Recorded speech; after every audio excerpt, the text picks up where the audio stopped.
Hi, my name is Jane E., and I'm here to present my work joint with Cynthia at Jianming, Radomír, and Jose at Adobe, and my Stanford collaborators Ohad, Pat, and James.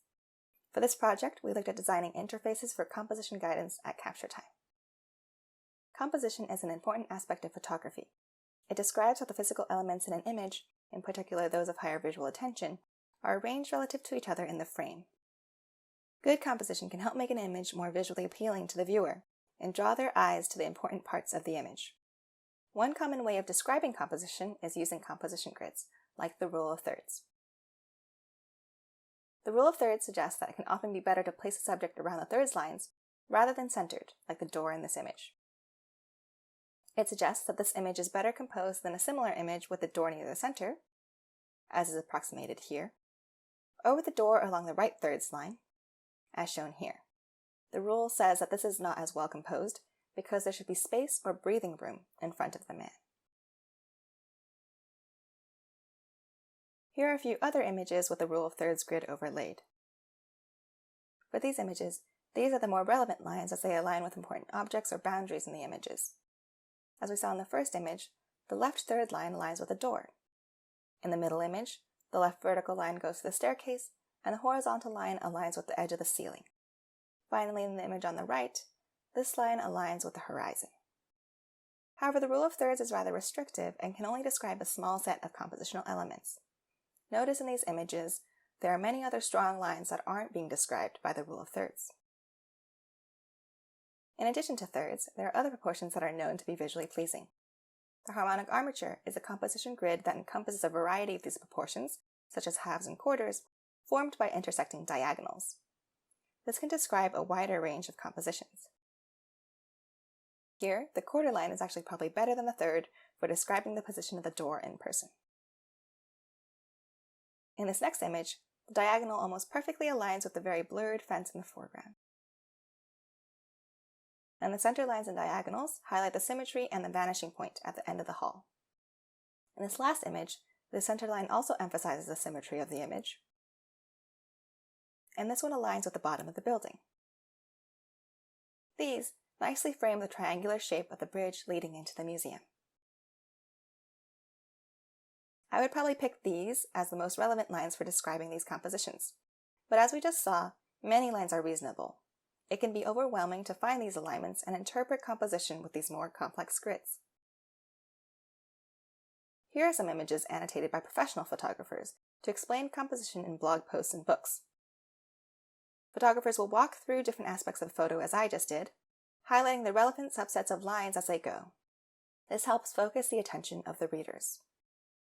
We wanted to automate this process and show these highlighted lines as overlays directly in the camera. But first, we wanted to understand if such a tool would be useful, and if so, how to best design it. So we asked a few questions about how to design such an interface. First, we wanted it to fit in the current workflow of photographers, so we wondered, do people want any in-camera guidance? And if so, what type of guidance is helpful at capture time? Second, we wondered if highlighted composition grids were a representation that novice users would be able to interpret without expert guidance.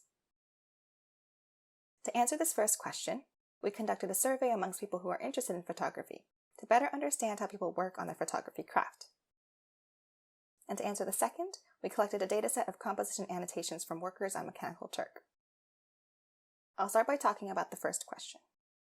We conducted a survey with 127 participants, most of whom had some experience taking photography classes, either in person or through books and videos.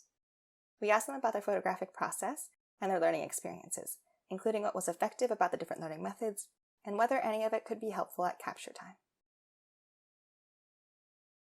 Many participants expressed that they appreciated that in-person classes provided individualized and immediate feedback in the context of the current photo they were working on.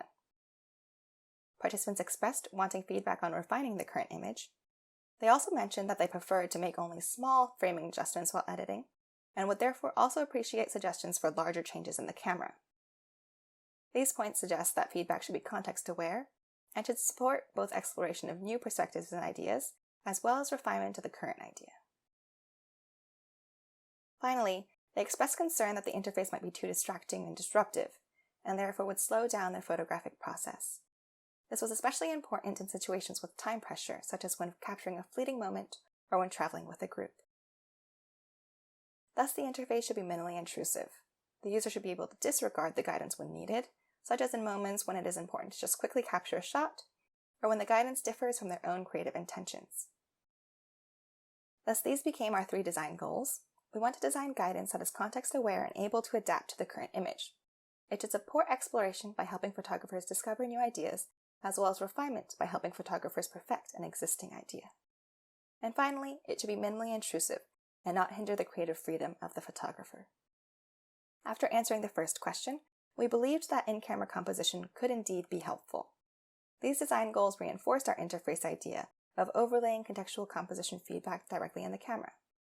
By helping users understand the current composition, it would allow them to adjust and explore in the moment. Now that we know that we want to overlay contextual composition feedback, there are many ways to represent composition. We wondered if highlighting lines in a composition grid, like the harmonic armature, was a helpful representation for users to interpret composition.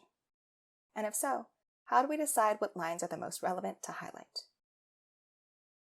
To answer this, we ran a Mechanical Turk study where we had workers annotate 10 images per task, after some basic training on what composition is.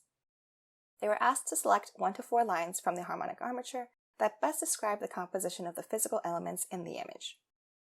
For the purposes of explanation, say we just had these 4 workers annotate this image. We want to compute scores for each line in the composition grid based on its popularity.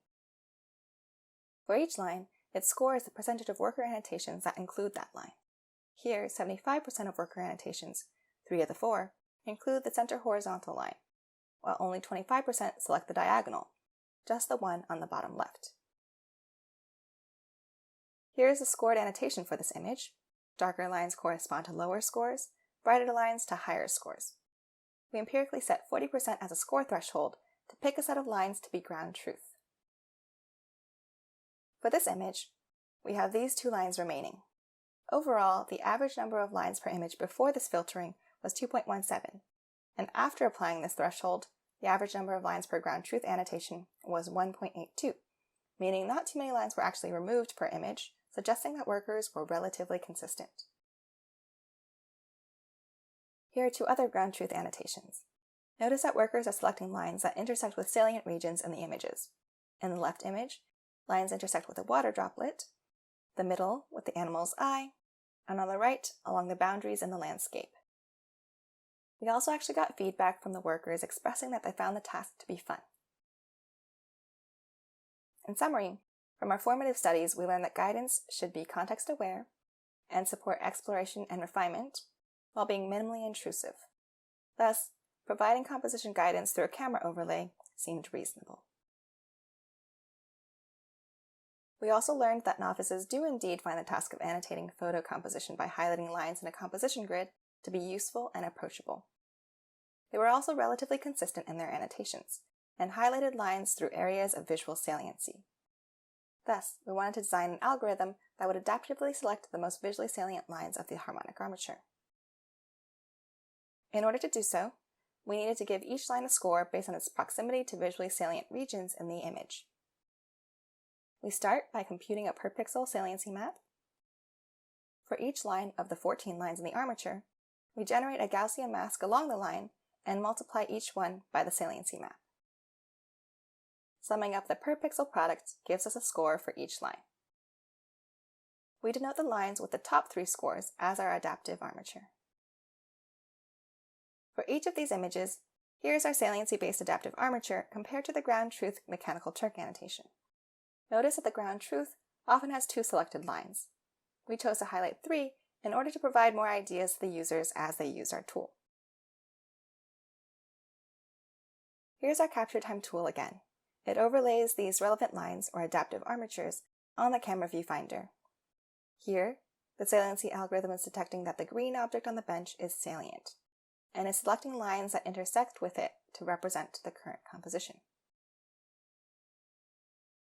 We ran a study with 24 participants to understand if the tool would help users capture photos that they believed were more well composed, and if users felt creative using the tool. Users experienced 2 different conditions of the tool, one with a static composition grid, and a second dynamically highlighting our adaptive armatures.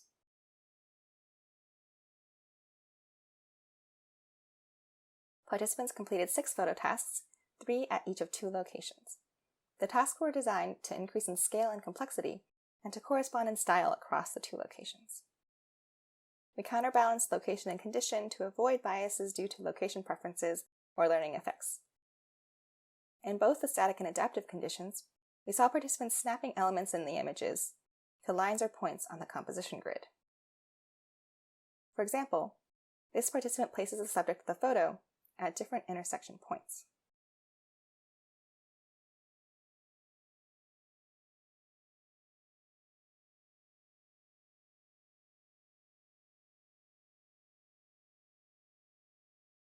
Here, the participant aligns the edges of the building to various vertical lines on the grid. Along the center, now the thirds, and the other thirds line. Notice how he pauses at the lines to refine each alignment and examine the composition.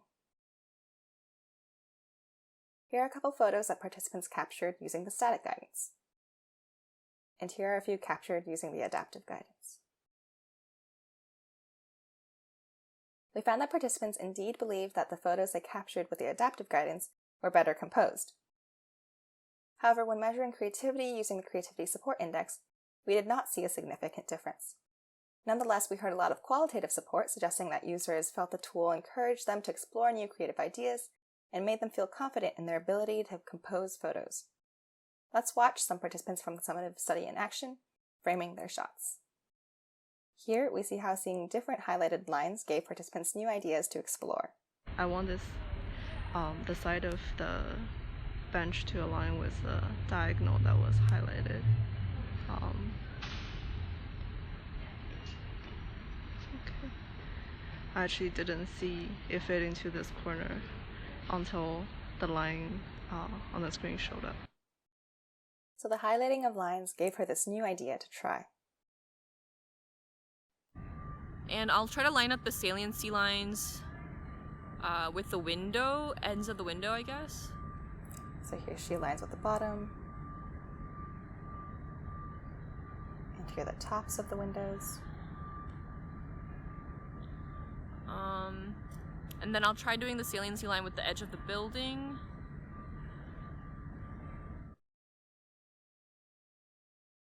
The highlighting also provided confirmation to participants, making them feel more confident in their photos. Okay, I see the lines that I want lighting up. So this looks good. Oh yeah, it's really nice because the lines like go through the bulbasaur. Our tool shows that adaptive armatures can improve photographic composition, allowing people to explore a variety of compositions while situated in the environment. We introduced this capture time tool for composing photos and are interested in designing capture time interfaces for other aspects of photography. We hope that others also consider the space of designing interfaces for guidance directly in the camera. Thanks for listening.